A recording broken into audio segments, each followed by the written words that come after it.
Hi, my name is Liz Hathaway and this is my astrological look at the week ahead. And that's the week starting Monday, the 16th of November 2020. Another big week, really big week. We see now Venus in Libra is starting to pull towards the planets in Capricorn. She is square with Pluto today. Venus is square Jupiter on Monday. And Venus is square Saturn on Thursday. And then on Saturday, she moves into Scorpio, her sign of detriment. So Venus is a player this week. Venus in Libra, okay, the sign of relationships, the sign of love, but also the sign of passion and also of war. She's a warlike planet. Certainly the further you go back and look at the history of Venus, when you get as far as Astarte, she's a goddess of death and destruction. This was the ancient form of Venus. So Venus square Saturn on Thursday, we could say the end of relationships, breakups, disruption in relationships. But let's cut back first to Monday. Okay, so we have this very beautiful Venus in Libra, square Jupiter. So Jupiter is very much about the law. Venus in Libra as well. It's very much that, the symbol of the female blindfolded, holding the weighing scale in her hand. So this is very much about the law courts. It's very much about rulings. It's very much about judgment. It's very much about as well allegiances, because all of the planets, the trio of planets in Capricorn, are ruled by Saturn, and Saturn is exalted in the sign where Venus currently is situated. So there's not only a square going on here, there's also, certainly when we get to Venus Saturn, there's not only a square going on here, there's also a sense of strong reception and therefore of allegiances, right? So we could say with the Venus squares to these planets in Capricorn, who owes who what debts are there here, what allegiances are going on here.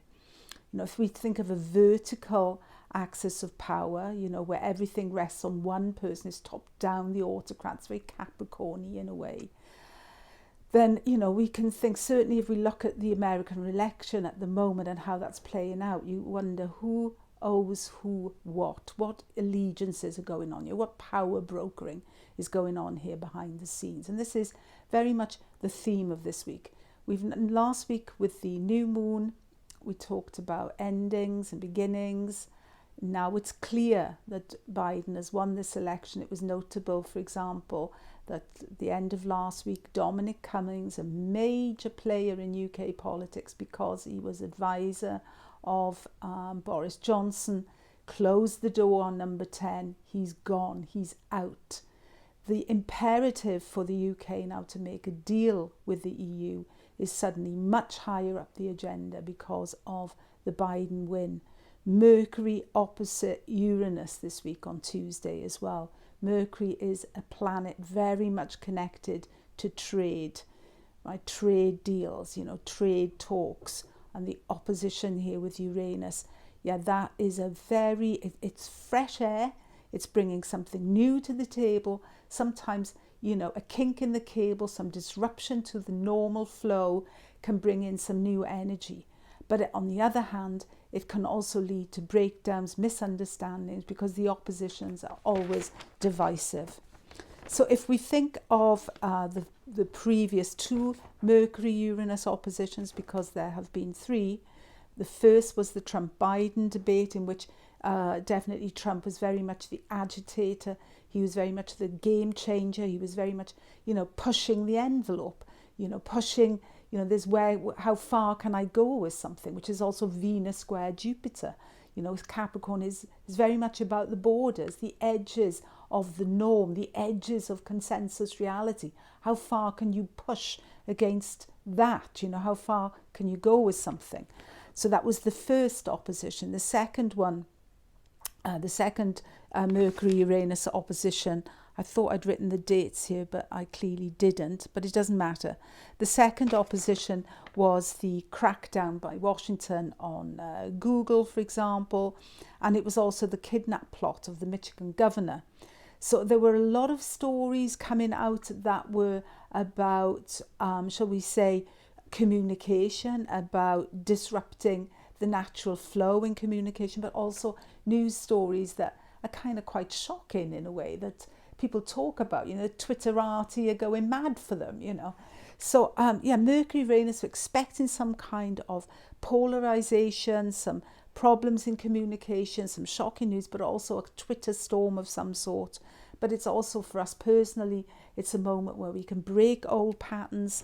You know, Mercury in Scorpio is very able to see through things, to cut to the quick, to get to the core of it.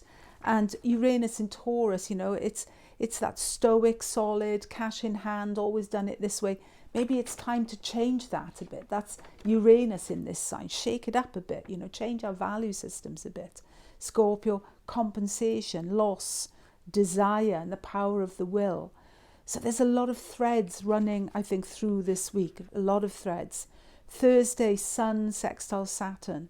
You know, this is that, you know, the idea that was very prominent around the new moon of, you know, this whole month, this new moon month, being able to tap in to the trio of planets in Capricorn, to draw power from there, to draw sustenance from there, and to actually have that support network of consensus reality to support the main narrative, if you like, the big storyline.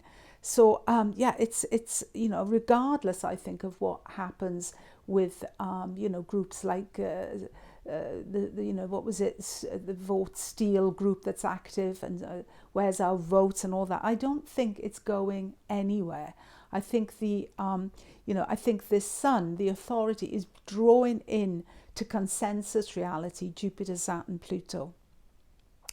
So yeah, on Thursday we have that sextile. I think it's great for us as well. This can be a very transformative sort of flow that we're in at the moment. Venus square Saturn on Thursday. It is, Venus is of course Libra, as I said, the idea of love and harmony in relationship, but yeah, the square to Saturn, you have to earn it. It's not given freely. You have to work hard for it. There can be a deep insecurity with regard to important relationships. You know, but also I find with Venus square Saturn as well, and particularly because Venus is moving into Scorpio, that sense of deep commitment, strong ties, strong bonds. It's very interesting, Venus in Scorpio. There's a lot of passion there. And then on Saturday as well, we see the Sun moving into Sag. Now, normally, I live in the Netherlands. We're coming into December. We've got things like, you know, the 5th of December is our sort of Father Christmas here. It's all party, party, party. Sun in Sag, Jupiter ruled. Many of us are gearing up for Christmas and stuff. But it's not like that this year. That's so interesting to see now. The Jupiter, the traditional ruler of the Sun in Sag, it's not the traditional, it is the ruler of the Sun in Sag, is a sort of sandwich filling at the moment between Saturn and Pluto. It's crushed, you know, between a rock and a hard place. We want to have that feeling of exuberance. We want to have that sense of, yay, it's December, the lights are on, we can put up our Christmas tree. But it's all kind of squashed in. It's all sort of time, you know, sort of cut back and sort of slimmed down, and a sort of, you know, Christmas, you know, like almost like a sort of Scrooge type Christmas, you know, sort of Charles Dickensy kind of Christmas feel. But that is because Jupiter is there. It's sandwich filling between, you know, Saturn on one side and Pluto on the other. So it's going to be interesting to watch that. Anyway, that is my view of the week.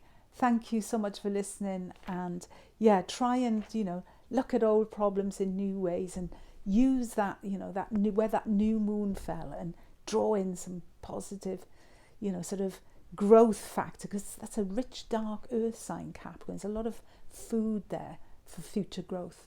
Okay, wishing you a good week. Bye.